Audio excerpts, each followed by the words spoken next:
नमस्कार। एक और फिर आपका भारू क्लासेस में स्वागत है।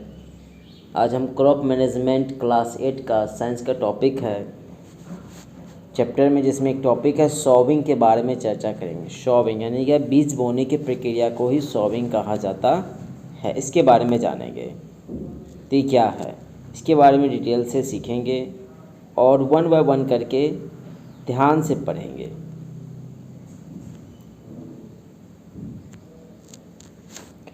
तो sowing is important part of crops production, यानी बीज बोने की प्रक्रिया बहुत महत्वपूर्ण है क्रॉप के प्रोडक्शन के लिए, फसल के उत्पादन के लिए। बिफोर सॉविंग, बीज बोने से पहले गुड क्वालिटी, बेहतरीन क्वालिटी के क्लीन, साफ and healthy seeds of a good variety are selected, यानी बीज बोने से पहले बीजों की क्वालिटी, उनकी सफाई, वो हेल्दी हैं कि नहीं, वो उनके वैरायटी के बारे में इनका सिलेक्शन बहुत ही ज़रूरी होता है। क्योंकि अगर इनके सिलेक्शन में कुछ प्रकार की प्रॉब्लम होगी तो हमारे फसल में भी प्रॉब्लम हो जाएगी। Farmers prefer to use seeds which give high yield, यानी किसान प्रयास करते हैं कि वो बेहतर से बेहतर क्वालिटी के बीज को बो सके। इसके लिए उन्होंने कुछ सिलेक्शन विधि होती है, सीड्स का सिलेक्शन किया जाता है, ये कौन से सीड्स ज़्यादा बेहतर हैं। कुछ कुछ प्रक्रियाओं को हम करके सीड्स का सिलेक्शन कर सकते हैं, जिसमें सबसे पहले प्रक्रिया को ध्यान से देखेंगे। जब हम सीड्स का सिलेक्शन करते हैं तो पहला ऑप्शन होता है कि हम are you there seeds which are float on water, क्या आप जानते हैं कि बीज पानी पर तैरते हैं। Would those the be lighter on the heavier than the those of fraction sink, यानी जो बीज हल्के होंगे वो पानी में तैर जाएंगे और जो बीज ज़्यादा भारी होंगे वो पानी में नीचे डूब जाएंगे। वाई वुड बी लाइटर, ये लाइटर क्यों, आखिरकार ये हल्के क्यों हो जाते हैं, कुछ भारी क्यों होते हैं। इसका कारण है कि damage seeds become the hollow, जो बीज बेकार हो गए, खराब हो गए, वो होलो हो जाते। होलो मीन्स खोखले हो जाते हैं, अंदर में कुछ होते उनके नहीं हैं, जिस कारण से वो लाइटर यानी हल्के हो जाते हैं और therefore they float on water, वो पानी के ऊपर तैरने लग जाते हैं। इससे ये पता कर लेते हैं कि बीज की क्वालिटी अच्छी है या नहीं।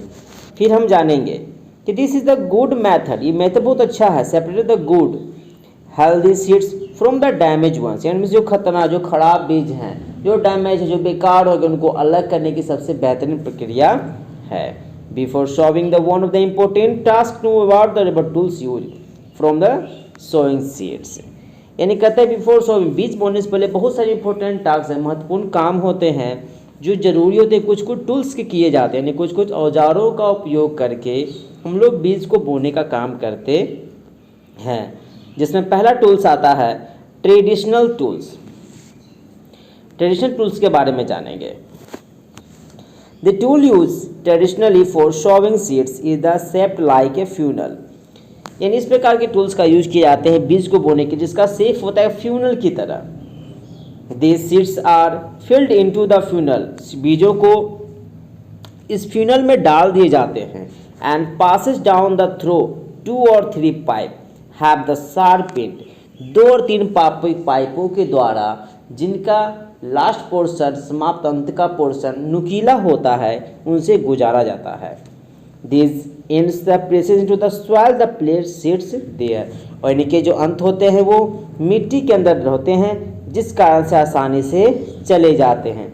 आप इस फोटो से समझ सकते हैं कि फ्यूनल डाला हुआ है, इसके 2 और 3 छोर होंगे जो अंदर गहराइयों में हैं और आसानी से बीज के दाने चले जाते हैं।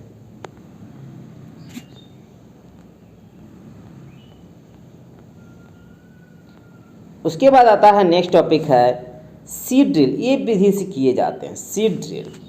इसका क्या है प्रक्रिया, तो नाउ और डे, आज के दिनों में seed drill is use for sowing with the help of tractor. आज के दिनों में सीड ड्रिल का उपयोग, इसकी सहायता ट्रैक्टर से ली जाती है। This so the seeds unformed at it equal distance and depth, इस प्रकार के सो जो दिखाई देते हैं सीड्स अनफॉर्मली, इक्वल सामान्य दूरी पर एंड डेप्थ, गहराइयों में दी जाती है। It ensure that seeds get covered by the soil and sowing after, बीज बोने के बाद श्योर हो जाते हैं कि इस प्रक्रिया में आसानी से बीज गहराई तक चले भी गए हैं और वापस वो मिट्टी से ढक भी जाते हैं। This protect seed from the being eaten by the birds. इस प्रकार बीज हमारे बच जाते हैं पक्षियों के खाने से। Sowing by the using seeds drill save time and labour. यानी इस प्रक्रिया में समय के साथ साथ लेबर की भी बचत होती है, क्योंकि यह काम मशीनों के द्वारा किए जाते हैं। Appropriate distance between the seeds necessary to avoid the overcrowding of the plant.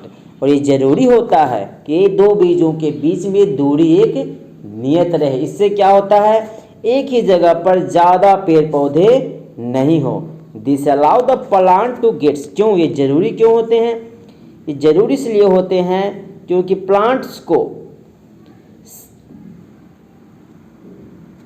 Sufficient sunlight, nutrients and water from the soil.